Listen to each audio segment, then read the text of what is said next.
ओ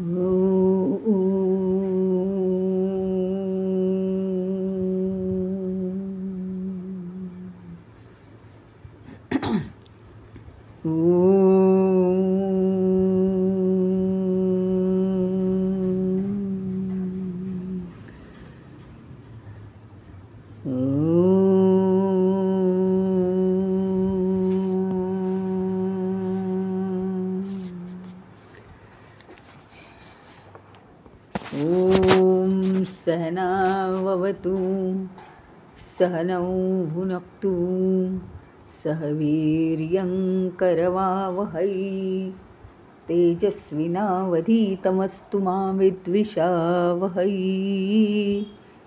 ॐ शान्ति शान्ति शान्तिः। गुरुर्ब्रह्मा गुरुर्विष्णु गुरुर्देवो महेश्वरः गुरुरेव परं ब्रह्म तस्मै श्री गुरवे नमः। चिन्मयं व्याप्य यत्सर्वं त्रैलोक्यं सचराचरं तत्पदं दर्शितं येन तस्मै श्री गुरवे नमः। तस्मै श्री गुरवे नमः। आपण सूत्र बघितलं, नारदस्तु तद अर्पित अखिल आचारता। तद अर्पित अखिल आचारता। आधी यापूर्वी नारदांनी अनेक ऋषीमुनींची मतं मांडण्याचा प्रयत्न केला, पण नारद म्हणतात तशी मतं अनेक आहेत, तशी अनेक मतं आहेत, अनेक व्याख्या आहेत. प्रत्येकाने आपापल्या माहितीनुसार किंवा आपापल्या वृत्तीनुसार आपापल्या अनुभवानुसार प्रत्येकजण खरा भक्त आहेच, पण त्यांनी आपापल्या अनुभवानुसार त्याच्या विचारानुसार त्यांनी ती व्याख्या केलेली आहे. फक्त काय आहे, कोणत्याही व्याख्येवर कोरडं ओढलेलं नाही की ती व्याख्या चूक आहे किंवा व्याख्या बरोबर आहे असं न म्हणता त्या व्याख्यांना परिपूर्णता नाही आहे असं नारदांच्या बोलण्यातून दिसून येतं. कारण इतर व्याख्या तुमच्या समोर ठेवल्यानंतर भक्तीचे अनेक ज्या भक्तीची टोकं आहेत, अनेक जी भक्तीची लक्षणं आहेत, भक्तीचे अनेक गुण आहेत, ते तुमच्या डोळ्यासमोर यायला हवेत म्हणून इतरांच्या सुद्धा व्याख्या डोळ्यासमोर आणल्या आहेत, पण त्या परिपूर्ण नाहीत. नारदांची व्याख्या मात्र अतिशय परिपूर्ण आहे. कोणी म्हणतं की पूजा विजा करावी, म्हणजे निदान पूजा जप यांच्यामधून तरी निदान आपल्याला भक्ती होईल. ते अगदी सुरुवातीची स्टेज आहे, जेव्हा मन अजिबातच भगवंताकडे वळलेलं नसतं तेव्हा. पण तेही काही चुकीचं नाही. नारदांचं म्हणणं काय, कुठलीच गोष्ट चुकीची नाही आहे, परंतु ते म्हणजे काही सर्वस्व भक्ती होत नाही. म्हणून कोणी म्हणतं की जर हे केलं, जर आपण पूजा केली तर पूजेमध्ये भगवंताकडे मन लावल्याशिवाय ते भक्ती होणार नाही, त्यामुळे ही व्याख्या चूक आहे असं म्हणतात लोक, दुसरे लोक म्हणतात.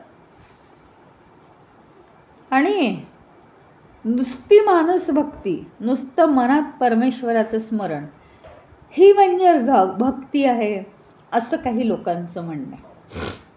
काही लोकांचं असं म्हणणं आहे सतत भगवंताच्या कथा ऐकत राहाव्या. हो, ही बरोबरच आहे. रामायणाचा आपल्याला भागवताचा अनुभव आहे की नाही, की त्या कथा ऐकून आपलं मन अगदी पूर्णपणे भक्तीमध्ये रंगून जातं.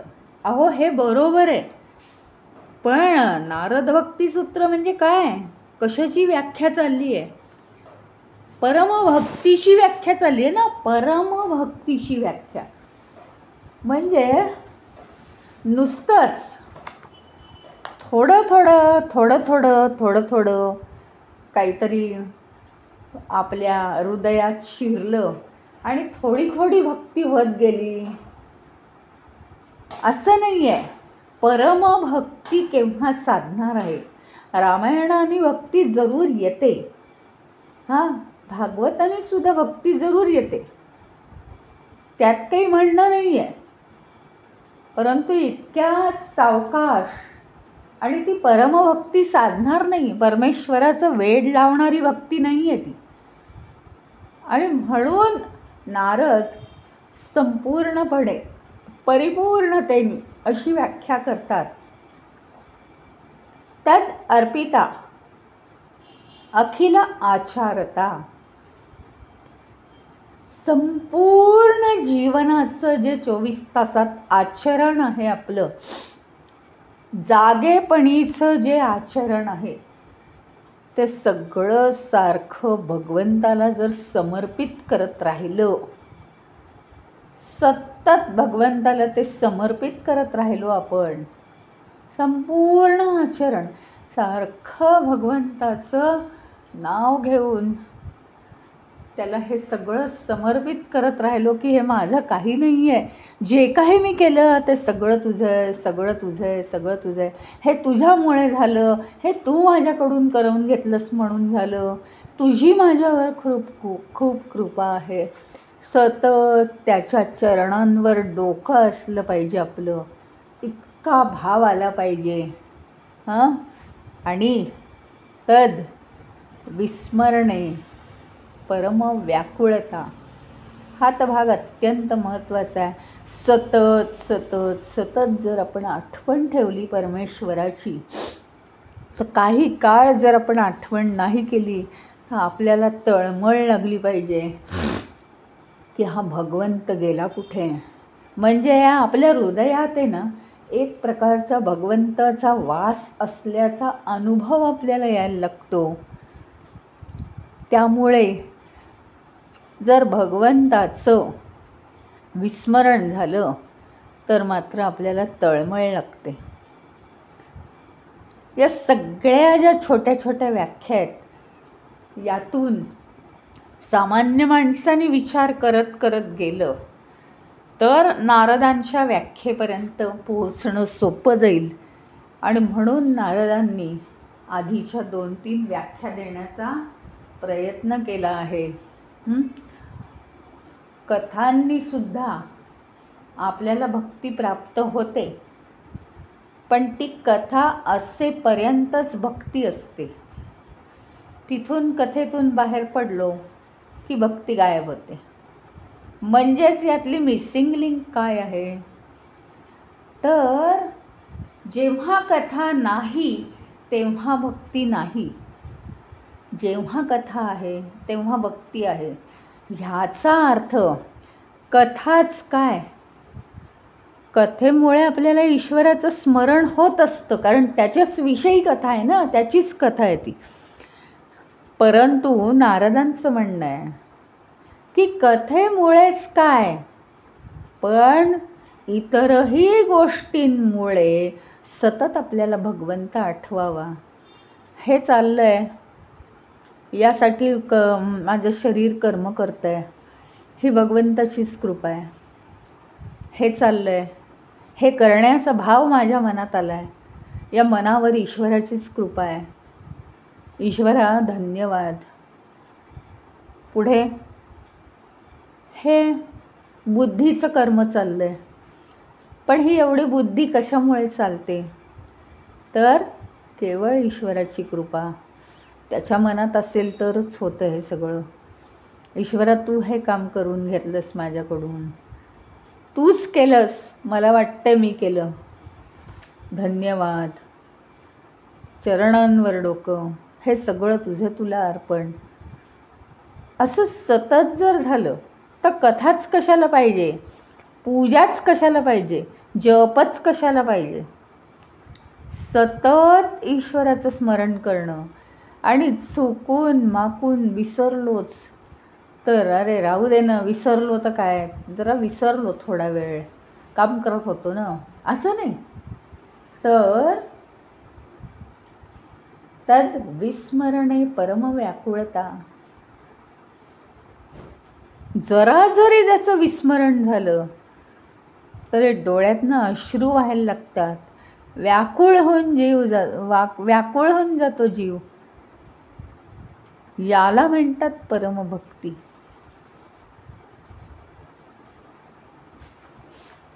आणि पुढच्या सूत्रात मग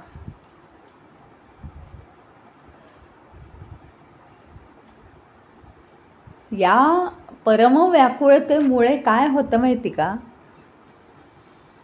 अशी भक्ती आणि असा भक्तीचा अनुभव येतो की ज्याची व्याख्याच करता येत नाही, जी आपल्याला समजूच शकत नाही की भक्ती म्हणजे काय. पण ती भक्तीच भक्ती होत राहते. देहाला सुद्धा मनुष्य तो भक्त विसरून जातो आणि त्याला त्या भक्तीत राहणं, रममाण होणं हेच सर्वस्व असतं त्याचं. त्याला दुसरं काहीही सुचत नाही.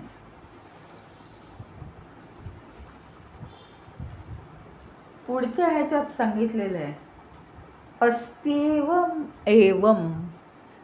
अस्ति एवम एवम म्हणजे काय, अस्ति एवम एवम, हो हो हो, खरोखरीच त्याच्यामुळे, त्याच्या विस्मरणामुळे आम्हाला परम व्याकुळता येते.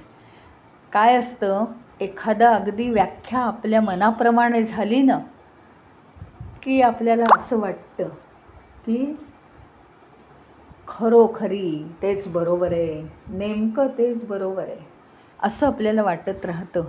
हो हो, अस्ति एवम एवम, हो असंच आहे, असंच आहे.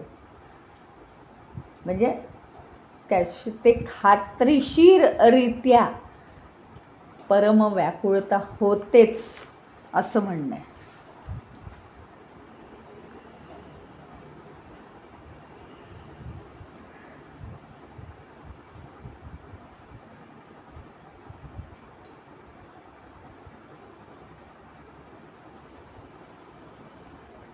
म्हणजे भगवंत हा अथांग आहे. अथांग, मोठं अंग आहे त्याचं. आपल्या देहा एवढाच भगवंत नाही, आपल्याला एवढाच वाटतो तो. पण भगवंताची जर अनुभूती आली ना आपल्याला, भगवंताच्या भक्तीची, प्रेमाची जर अनुभूती आली तर आपल्याला वाटतं आपण किती लांब लचक मोठे झालो. देहा एवढेच आपण नाही आहोत, अतिशय विस्तार पावलेला आहे. अथांग सागर जसं म्हणतात तसं अथांग रूप परमेश्वराचं आपल्याला स्वतःला अनुभवायला मिळतं.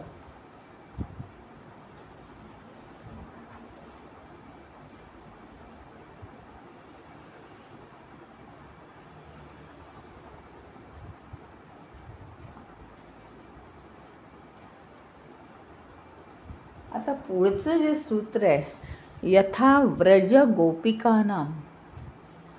भक्ती म्हणजे कशी आहे, तर जशी व्रज गोपिकांची भक्ती आहे, जशी व्रज गोपिकांची भक्ती आहे त्याला भक्ती म्हणतात, अशी एक व्याख्या करतात नारद. किती अक्षरशः आहे, किती शब्दपूर्ण आहे ते तुम्हाला कळेल. संपूर्ण विश्वामध्ये आज व्रज गोपिकांसारखी भक्ती या जगात कुठेही नाही. गाजलेली भक्ती आहे. म्हणजे एक जीवनाचा एक क्षणसुद्धा त्या श्रीकृष्णाच्या अनुभवाला दूर जात नव्हत्या. अनुभव म्हणते मी, अनुभव, भक्तीचा अनुभव, भक्तीच नाही नुसती.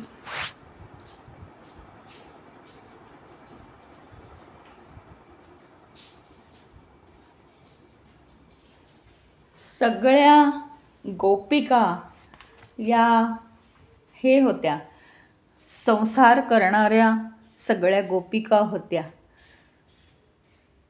घरात त्या जरी काहीही बोलल्या नाहीत तरी घरात सगळी कर्म करत होत्या संसारातली. कुणाच्या घरी सासू सासरे, मुलं बाळ, पती, हे सगळं होतं. म्हणजे सगळं होतं त्यावेळेस. तर घरं अगदी म्हणजे अशी हेच होती ना, मोठी कुटुंब होती, एकत्र कुटुंब पद्धती होती, जावा, दीर, नणंदा वगैरे असं. तरीसुद्धा त्या ज्या गोपिका आहेत इतक्या श्रीकृष्णाच्या भक्तीत त्या रममाण होत्या. ते भाजी करतायत, तिथे त्यांना काहीतरी श्रीकृष्णाचं रूप दिसतंय. म्हणजे तुम्हाला आहे ना, तुम्ही समजा कुठेतरी फिरत असाल तर काय होतं माहिती का, एखादा दगड आहे बरं का, किंवा एखादं झाड आहे, त्याच्यातनं अचानक तुम्हाला काहीतरी गणपतीचीच आकृती दिसते. गणपतीची सोंड बघा, कसे डोळे बघा, दिसतोय की नाही, दिसतोय की नाही गणपती. दुसरा एखादा त्याचा मित्र म्हणतो की नाही मला नाही दिसत आहे. अरे बघ ना, म्हणजे याचा भाव असतो तसा. तसे ते भाजी करताना, आमटी करताना त्यांना त्याच्यात श्रीकृष्णाच्या आकृत्या दिसायच्या. तर कधी आपण भाजी करतोय, आपल्या शेजारी श्रीकृष्णच उभा आहे, कधी श्रीकृष्णाची बासरी अक्षरशः कानात ऐकू येते, तर कधी श्रीकृष्ण कानात काहीतरी गुजगोष्टी करतोय. म्हणजे या गोपिका आहेत ना, ह्या सुद्धा खूप अगदी लहान आहेत. छोट्या मुली असतात ना, मुलं छोटे खेळतात अगदी 3री 4थीतली, तसं त्यांना वाटायचं आपण खूप लहान आहे आणि श्रीकृष्ण कानात काहीतरी गोष्टी सांगतोय, बोबड्या. हरवून जायच्या त्या 24 तास, क्षण. घरातली सगळी कामं करायच्या, श्रीकृष्णाच्या वाटेने निघायच्या. भराभर सगळ्यांची सगळी कामं करायच्या, श्रीकृष्णाच्या वाटेने निघायच्या. कोणी निघायचं पाणी आणायला, कोणी निघायचं घरातलं लोणी विकायला, काही म्हणजे काही विचारू नका, काही कशाच्याही निमित्ताने त्या निघायच्या. ते सगळं राहिलं बाजूला आणि श्रीकृष्णाला भेटायला जायच्या. त्यावेळी रस्त्यात आहे ना, रस्त्यात सुद्धा चालताना हा श्रीकृष्ण आपल्याबरोबर चालतोय, कधी तो कानात सांगतोय, कधी तो पायात येतोय. काही तिथे नसताना त्यांना भास व्हायचा आणि त्यांना वाटायचं आपण हे काय करतोय, इथे तर कोणी नाही. थोडं चालायला लागलं की परत भास व्हायचा, परत चालायला लागल्या की लांबून श्रीकृष्णाची मुरली त्यांना ऐकू यायची. परत चालतायत तर समोर श्रीकृष्ण मोठे डोळे करून उभा आहे, कुठे चाललीस, म्हणजे तू इथेच भेटलास मला, असं त्यांना वाटायचं. दिवा स्वप्न अक्षरशः. भगवंत असा आपल्याला सगळीकडे दिसतो का? अशा रीतीने भगवंत आपल्याला सगळीकडे दिसतो का? ह्याला खरी भक्ती म्हणतात. आणि ह्याचा अर्थ त्या संसारात अजिबात हरवलेल्या नव्हत्या. कोणतीही कंप्लेंट नव्हती की या असंच करतात, भाजी जळते, असं काही नव्हतं. ते सगळं त्या व्यवस्थित करत होत्या. त्यांना सगळीकडे श्रीकृष्ण दिसायचा. अक्षरशः अशी वेडी भक्ती, पण तरीसुद्धा सगळीकडे त्या सांभाळून असायच्या. कुठेही भान हरवले म्हणून काही वेडेपणा त्यांनी कधीच केलेला नाही. पण ही भक्ती ही खरी भक्ती आहे त्यांची.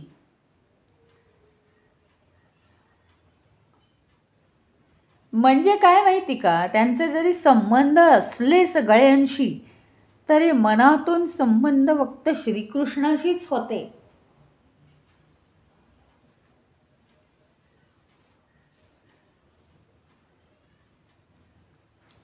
घरी सुद्धा राहून त्यांना सतत त्यांच्या नजरेत श्रीकृष्ण दिसायचा. आणि कितीही घरची कर्तव्य कर्म करू दे, त्यांची मनं सगळी यमुनेच्या तीरी लागलेली असायची की तिथे काय चाललं असेल, तिथे आता मला लवकर जायचं आहे हे सगळं करून. यमुनेच्या तीरावर हा श्रीकृष्ण दूरवरून सतत इतके सुंदर मुरलीचे स्वर ऐकायचा. ते जिथे आहेत तिथेच रममाण होऊन जायच्या. आणि कधी त्यांनी मुरली नाही वाजवली तरी यांना घरात सुद्धा मुरली ऐकू यायची. इतका त्यांचा देहाचा, मनाचा आणि बुद्धीचा कण कण श्रीकृष्ण रूप झाला होता. कुठे त्यांना श्रीकृष्ण लोणी चोरताना दिसायचा, कधी त्याच्या तोंडाला लोणी लागलेलं असायचं. त्याला त्या म्हणायच्या कधीतरी मनातून की तू लोणी खाल्लंस ना? तो म्हणायचा नाही. मग त्या म्हणायच्या काय, तोंडाला लागलंय ना लबाडा. म्हणजे अक्षरशः हे त्यांच्या मनात जागृत असताना जबरदस्त श्रीकृष्णाचं त्यांना भासवायचं, जबरदस्त. सतत त्याचं संगीत त्यांना ऐकू यायचं. आणि इंद्रियांचा संपूर्ण विषय म्हणजे तोच, संपूर्ण इंद्रियांचा विषय त्यांच्या तोच असायचा. आपल्या इंद्रियांचा विषय काय आहे, विश्व, इकडे जायचं आहे तिकडे जायचं आहे, हे काम करायचं आहे ते काम करायचं आहे. त्यांचा संपूर्ण विश्वाचा इंद्रियांचा विषय काय होता, फक्त श्रीकृष्ण.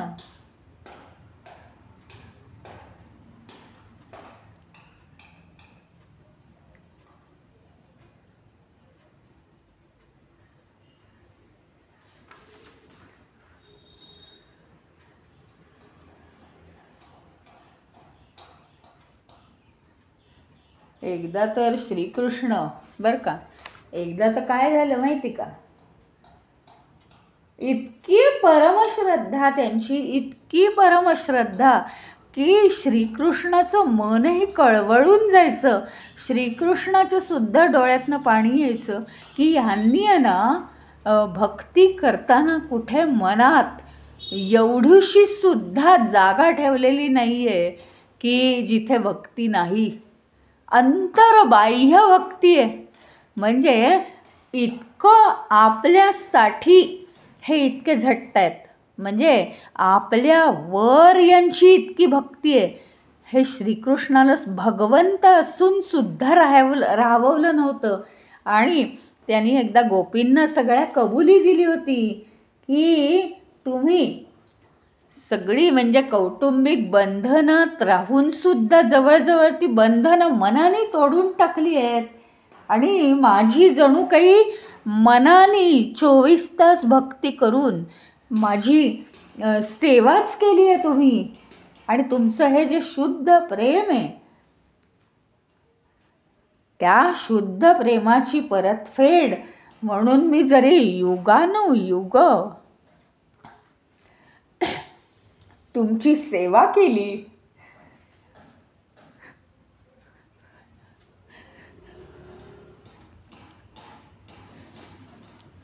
म्हणजे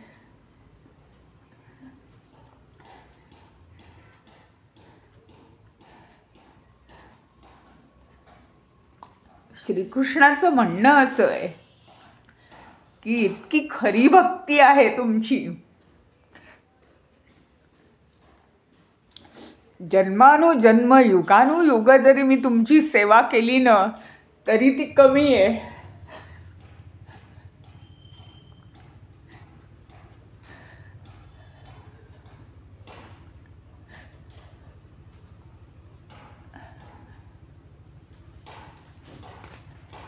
म्हणजे काय की गोपींच्या भक्तीवर भगवंत सुद्धा व्याकुळ झाले होते.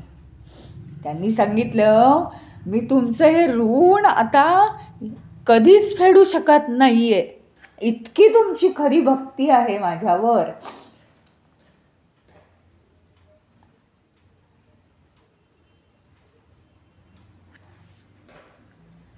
आणि आता जर तुमची कृपा तुमची जर माझ्यावर कृपा झाली तरच मी या ऋणातून मुक्त होऊ शकीन, नाहीतर नाही. इतके तुमचे भक्तीचे स्तर माझ्यावर जमा झालेले आहेत.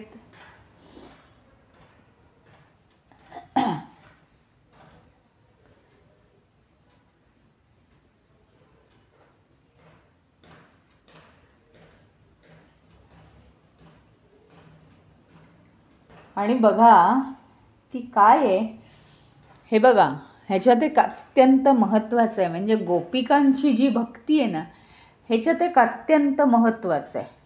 काय महत्त्वाचं आहे बघा तुम्ही, आपली भक्ती असते ना, भक्ती म्हणजे काय हे बघा, अत्यंत महत्त्वाची एक गोष्ट. आधी आपण थोडं क्लिअर करून घेऊ याच्याबद्दल. काय आहे की भगवंताची भक्ती करणं. हां, भगवंत आपल्याला दिसतही नाही, आपण भक्ती करतो. भगवंत न दिसल्यामुळे आहे काय माहिती का, आपल्याला माहिती आहे तो दिसत नाही, तो आपल्या जवळ नसतो, तो मनुष्य नाही. हां, हे आहे. आणि दुसरी गोष्ट, मनुष्यामध्ये भगवंत पाहण्या इतकी आमची अजून भक्ती झालेली नाही. हे बेसिक संपलं, आम्ही त्या बाबतीत शून्य आहोत. हां, दुसरी गोष्ट, आता हा श्रीकृष्ण जो होता प्रत्यक्ष भगवंत, त्यावेळेस गोपींचा भगवंत होता तो. आता तो प्रत्यक्ष मानव रूपात, गोपीसुद्धा मानव रूपात. इतकी भक्ती, जे साधं प्रेम असतं ना, कुणाचंही प्रेम असू दे, कुटुंबीय, आईवडील, हां, हे प्रेम काय असतं माहिती आहे का, की सारखं त्यांच्या जवळ राहावंसं वाटतं. आणि वियोग झाला की दुःख होतं. हां, परंतु एक अत्यंत महत्त्वाची गोष्ट गोपींच्या भक्तीमध्ये आहे.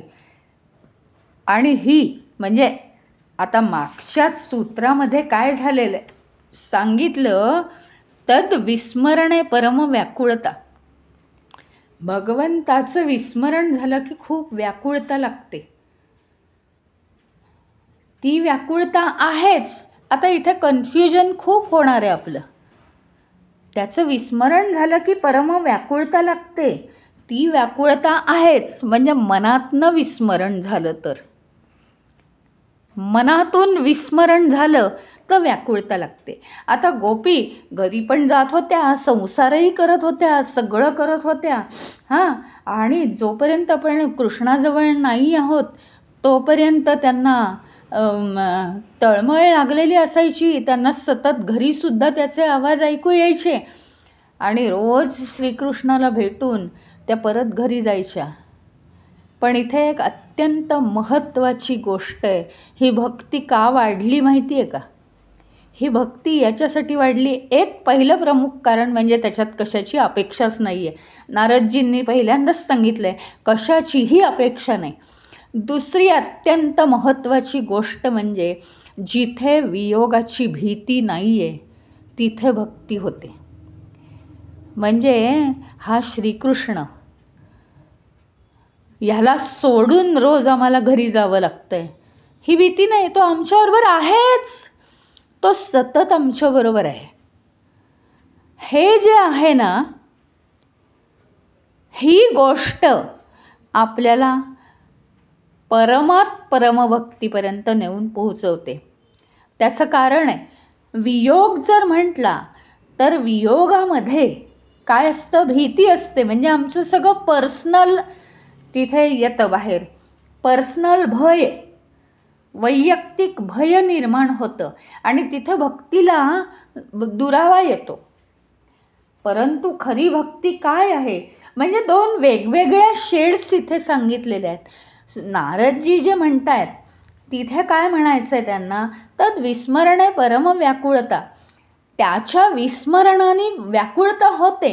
म्हणजे आम्ही थोड्या वेळ जर त्याचं स्मरण नाही केलं आणि कामात व्यग्र राहिलो तर कुठे माझा भगवंत, अशी परम व्याकुळता येऊन जाते. बराच वेळ मला त्याची आठवण नाही झाली आणि इतकी आठवण करण्याची सवय लागली आहे, त्याच्या सहवासात अतिशय आनंदी वाटतं. हा एक भाग झाला. आता दुसरा भाग हा जो गोपींचा आहे, तर इथे त्यांचं काय आहे, त्यांची ही भक्ती का वाढत चाललेली आहे, त्याचं कारण त्यांना वियोगाचं भय नाही आहे. ही दुसरी शेड आहे भक्तीची. त्यांना वियोगाचं भय नाही आहे.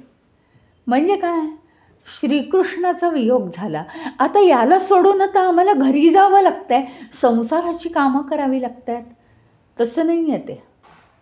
तिथे गेलं तरी तिथेही आम्ही स्मरण करू.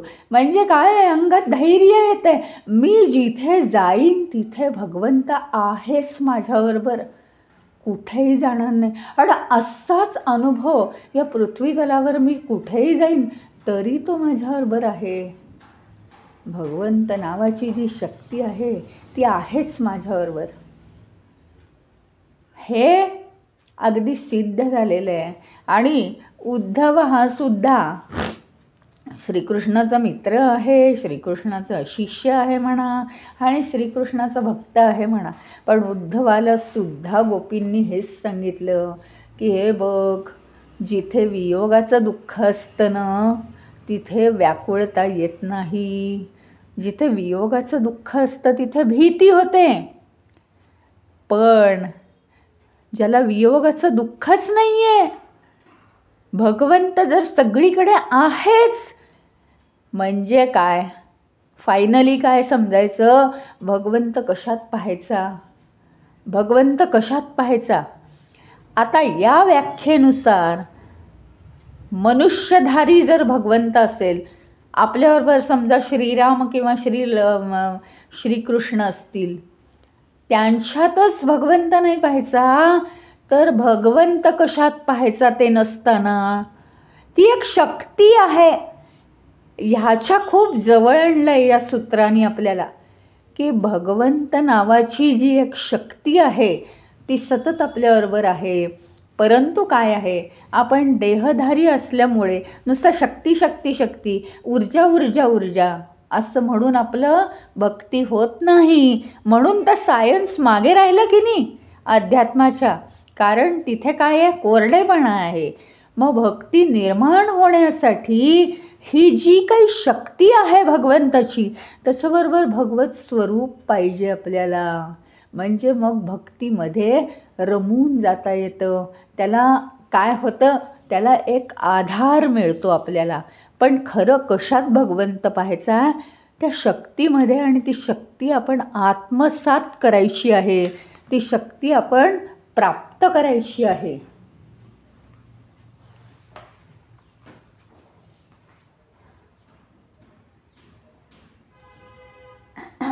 आणि अशी भक्ती ज्यांची आहे ती भक्तीच आपल्याला पूर्णत्वाला नेणार आहे. पूर्णपणे आपण भगवंतच बनून जाणार आहे. अरे गोपी नावाच्या गोपी राहिल्या आपल्याला दिसल्या, पण गोपी या गोपी राहिल्याच नव्हत्या, त्या बनल्या होत्या श्रीकृष्ण. अक्षरशः श्रीकृष्णाने हे कबूल केले की किती भक्ती करायची, किती भक्ती करायची. म्हणजे एखाद्याला वाटलं असतं, वा वा वा काय माझी छान भक्ती करतायत, मग मी आहेच तेवढा पात्र, असं काही नाही. तिथे तर काही अहंकारच नाही आहे, काही मीपणा नाही आहे. उलट श्रीकृष्ण म्हणतो आहे की तुमच्या इतकी अंतर्बाह्य भक्ती, इतकी म्हणजे त्याच्यात कुठे एक कणसुद्धा बोट ठेवायला जागा नाही, तर अशी तुम्ही स्वतःच्या जीवनाची पर्वा न करता माझी जी भक्ती केली आहेत, एवढा अफाट ऋण आहे की युगानुयुग मी हे ऋण फेडूच शकणार नाही. मग तुम्ही काय मला परत जन्म घ्यायला लावणार आहेत का? नाही ना. मग तुम्ही अतिशय वात्सल्याने मला या ऋणातून मुक्त करा. आणि तिथे सुद्धा गोपींचं प्रेम इतकं आहे की त्या आपल्या विचारांनी त्याला मुक्त करतात. आणि म्हणून त्याला त्याचा अवतार संपल्यानंतर निघून जाता आलं इथनं. हे गोपींचे उपकारच त्याच्यावर आहेत, असं श्रीकृष्णाच्या चरित्रामध्ये मी वाचलेलं आहे. अतिशय उत्कट भक्ती आहे त्यांची.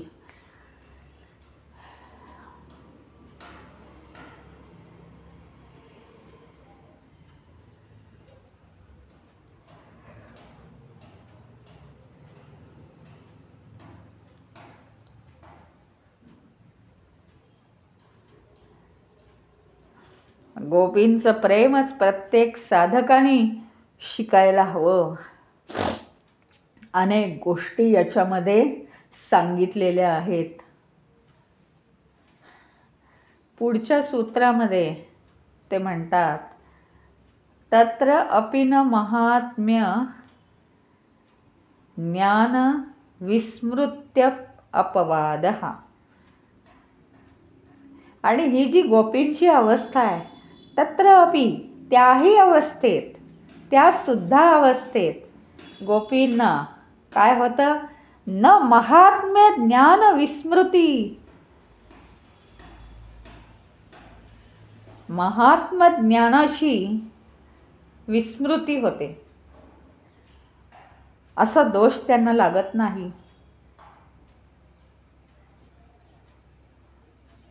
अपवाद हा म्हणजे त्या विस्मृतीचा त्यांना दोष लागत नाही.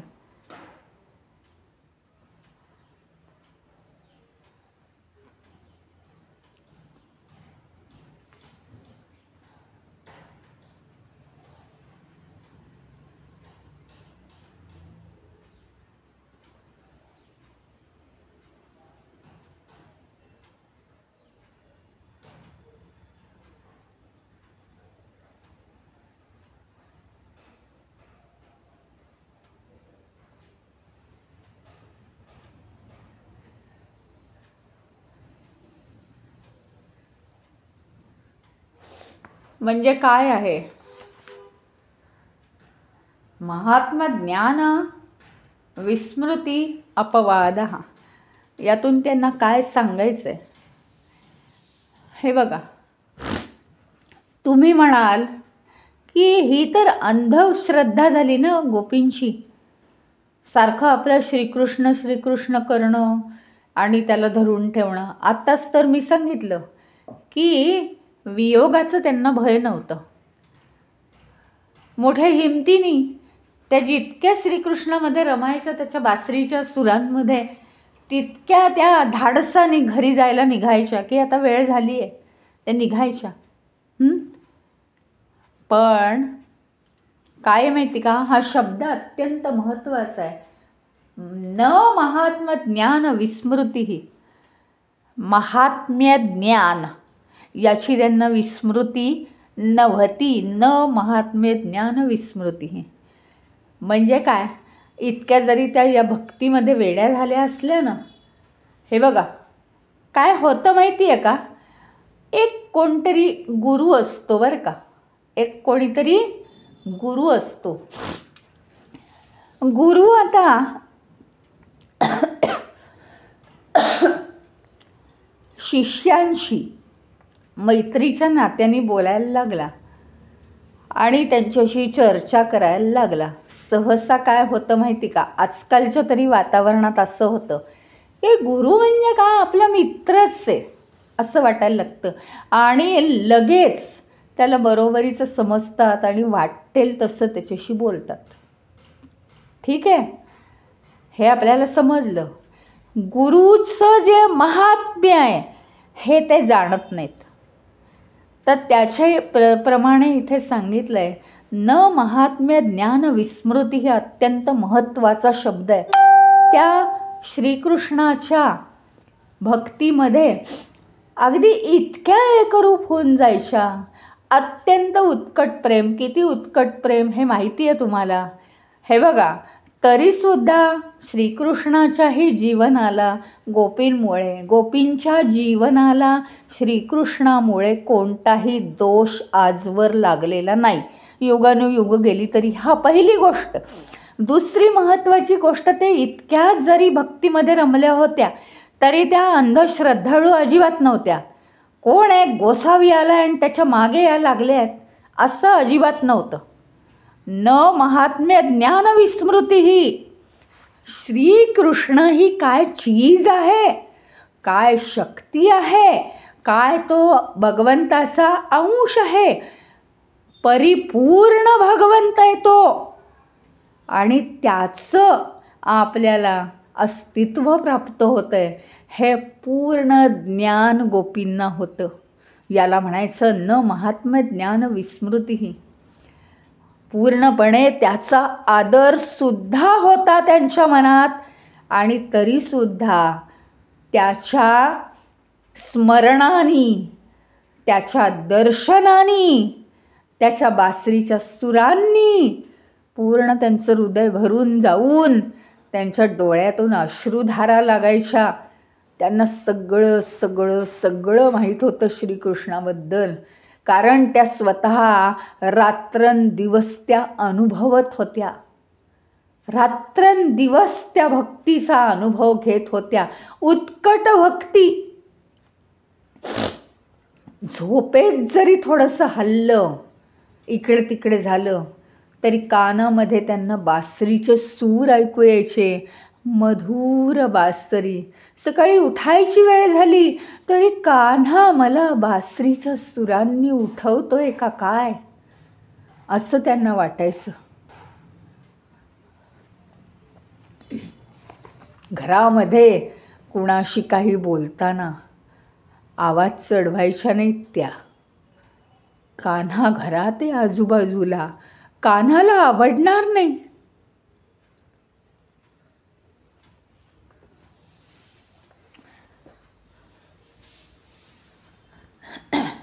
म्हणजे आपण जे म्हणतो अगदी की प्रत्येक कर्मसुद्धा भगवंताला समर्पित करायचं म्हणतो आपण अभ्यासात, परंतु तो भाव आपल्याला कितपत येतो माहीत नाही. पण गोपींना मात्र तो भाव येत होता. कारण अत्यंत हळुवारपणे सगळी कामं करायच्या त्या. कारण ही सगळी भगवंतानी नेमून दिलेली कामं आहेत. ती भराभर करायची. प्रत्येक गोष्ट बघण्यात इथं भगवंत रमलेला आहे. म्हणजे गोपींना घरातसुद्धा, आपल्या घरामध्ये गेल्यानंतरसुद्धा तो गोपींना श्रीकृष्णाचा अनुभव हा भगवंत स्वतः करून देत होता. ह्यालाच म्हणतात भगवंत होणं, नराचा नारायण होणं यालाच म्हणतात. ही जी एक ऊर्जा येते आपल्या अंगात सर्वांपर्यंत ती शक्ती पोहोचवण्याची, याला म्हणतात भगवंत. गोपी जरी घरी गेल्या तरीसुद्धा त्यांच्यापर्यंत ती शक्ती पोहोचलेली असायची श्रीकृष्णाची. आणि त्यांच्या घरांमध्ये एकही मिनिट त्यांना श्रीकृष्णाशिवाय बोर होणार नाही अशी व्यवस्था श्रीकृष्णानेच लावलेली होती. पण त्याच्याचबरोबर त्यांचीसुद्धा भक्ती अतिशय उत्कट होती. अतिशय उत्कट होती. श्रीकृष्णाचं मुरलीवादन किंवा श्रीकृष्णाचं त्या मुरलीवादनामध्ये रंगून जाणं, यमुना तीरी येणं, म्हणजे हा तर सारखाच येतो यमुना तीरी, आम्हाला तर कामं असतात असं वगैरे इतके फालतू भाव त्यांच्या मनात कधीच आले नाहीत. अत्यंत मनात आदर, अत्यंत प्रेमभाव आणि खरी खरी भक्ती अतिशय जेव्हा उदात्त विचारांनी ही भक्ती होते तेव्हाच ती खरी भक्ती होते. नुसतं तुम्ही जर म्हटलं ना की हां कोणीतरी चांगलं ज्ञान देत आहे, आपण काय की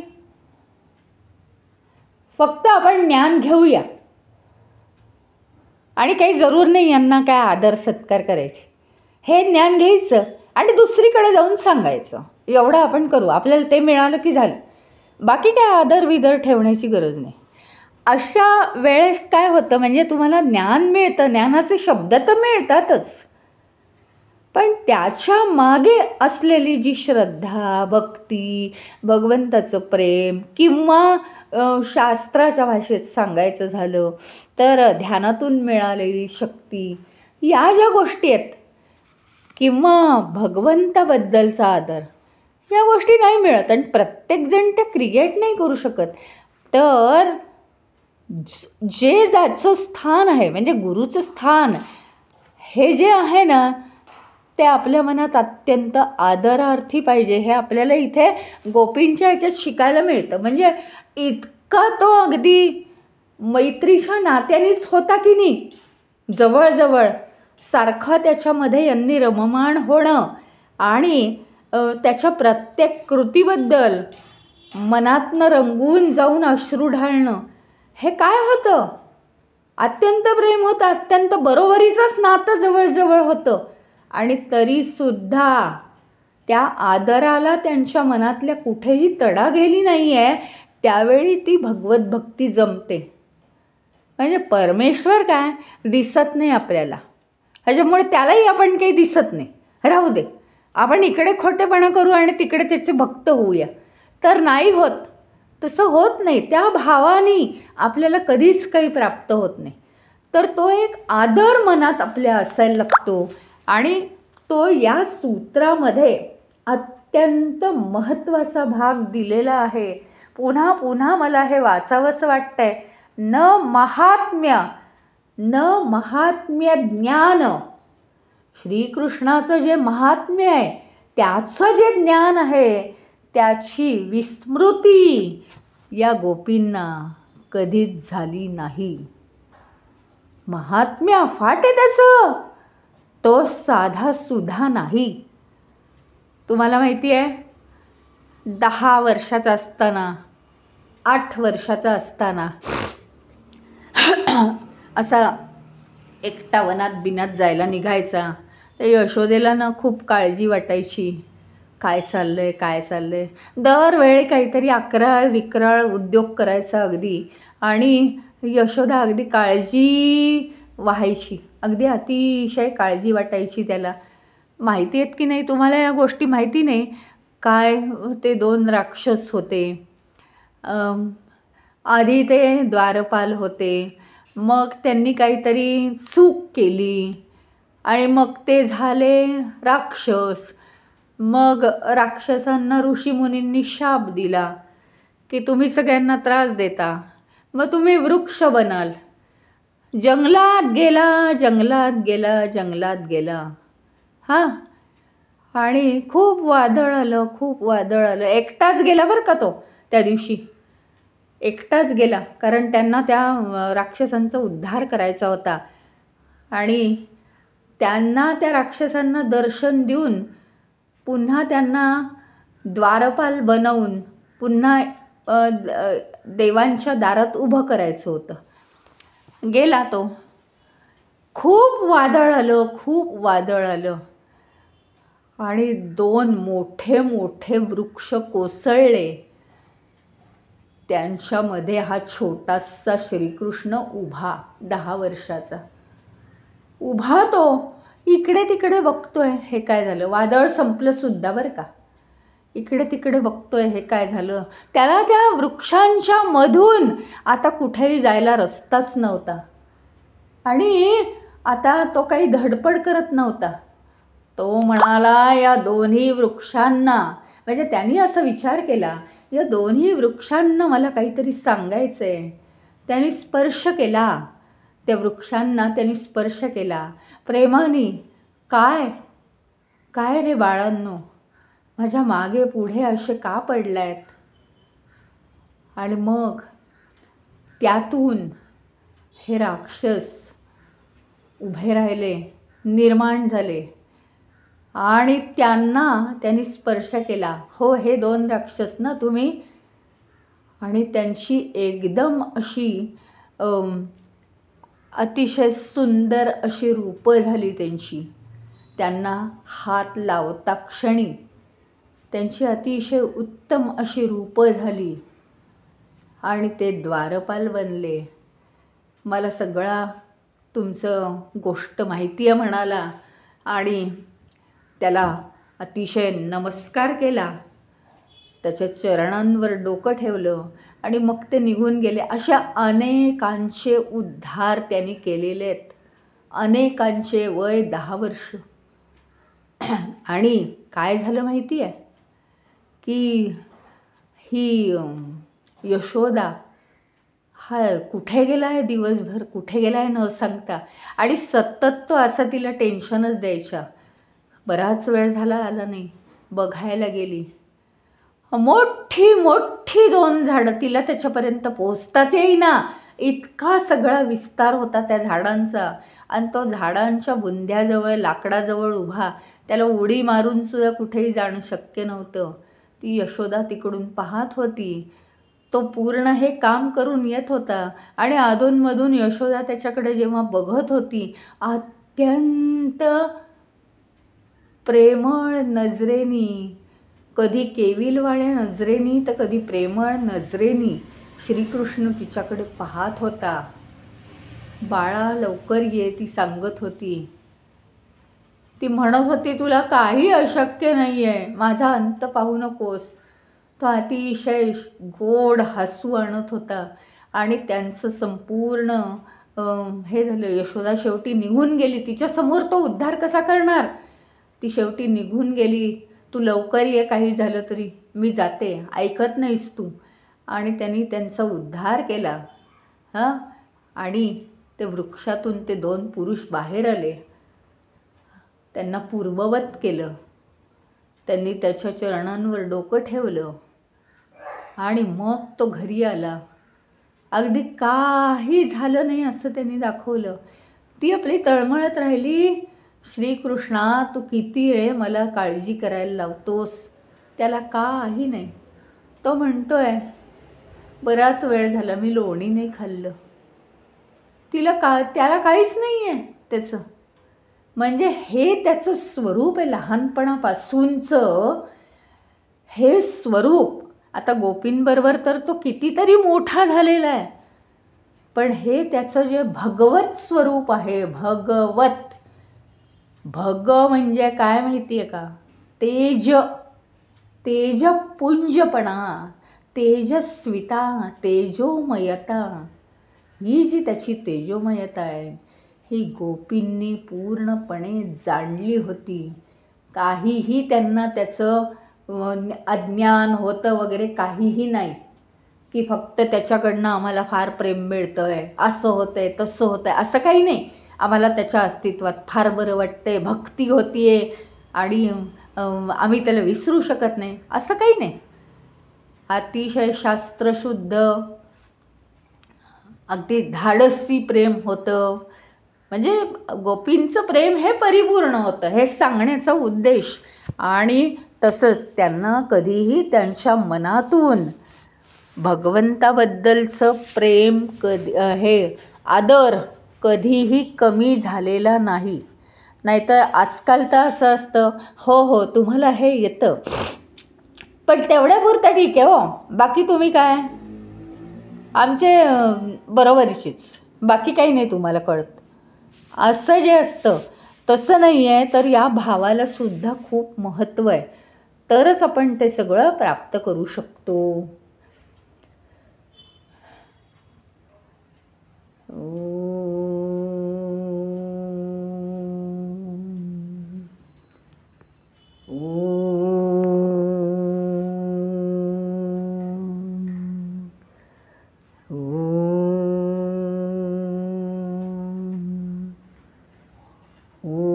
पूर्णमद पूर्णमदः पूर्णमिदं पूर्णात् पूर्णमुदच्यते पूर्णस्य पूर्णमादाय पूर्णमेवावशिष्यते. ॐ शान्ति शान्ति शान्तिः. हरि ओम श्री गुरुभ्यो नमः. हरि ओम.